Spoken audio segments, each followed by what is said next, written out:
ایک بھائی سوال پوچھتے ہیں کہ میں نے غسل کیا لیکن کلی اور ناک میں پانی نہیں ڈالا، بھول گیا، تو غسل ہوگا یا نہیں؟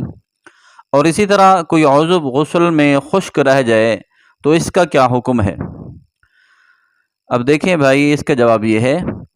کہ غسل میں کلی کرنا اور ناک میں پانی ڈالنا یہ فرض ہے۔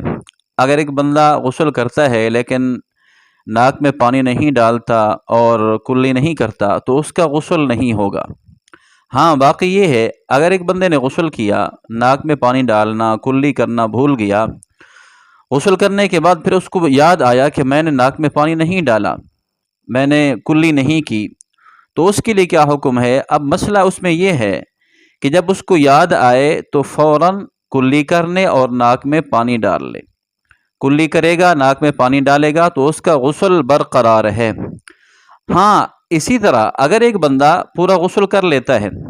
اس نے ناک میں پانی بھی ڈالا ہے، کلی بھی کی ہے، لیکن کسی جگہ سے اس کا جسم خشک رہ جاتا ہے غسل میں، غسل جنابت میں، تو اس کے لیے بھی یہی حکم ہے، جب ہی اس کو یاد آئے کہ میری فلاں جگہ خشک تھی تو اس کو فوراً دھو لے، اس کا غسل برقرار ہوگا۔ یہ اس وقت ہو سکتا ہے ایک بندہ غسل کر رہا ہے، اچانک پانی ختم ہو جاتا ہے تو پھر اس کا غسل مکمل نہیں ہوتا، کوئی ایک عضو باقی رہ جاتا ہے،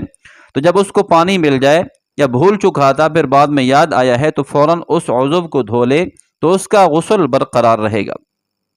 اسی طرح اگر ایک بندہ وضو کرتا ہے،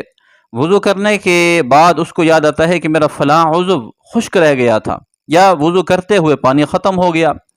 تو اس کے لیے بھی یہی حکم ہے، جو عضو خشک رہ چکا ہے تو اس کو دھو لے،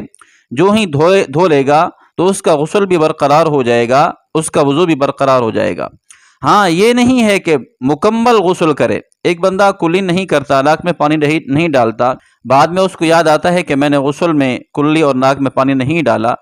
پھر دوبارہ از سر نو غسل کرنے کی ضرورت نہیں ہے، صرف ناک میں پانی ڈالے گا، کلی کرے گا، اس کا پہلے والا غسل برقرار ہوگا۔ اسی طرح وضو کی حالت میں ایک جگہ خشک رہ گئی،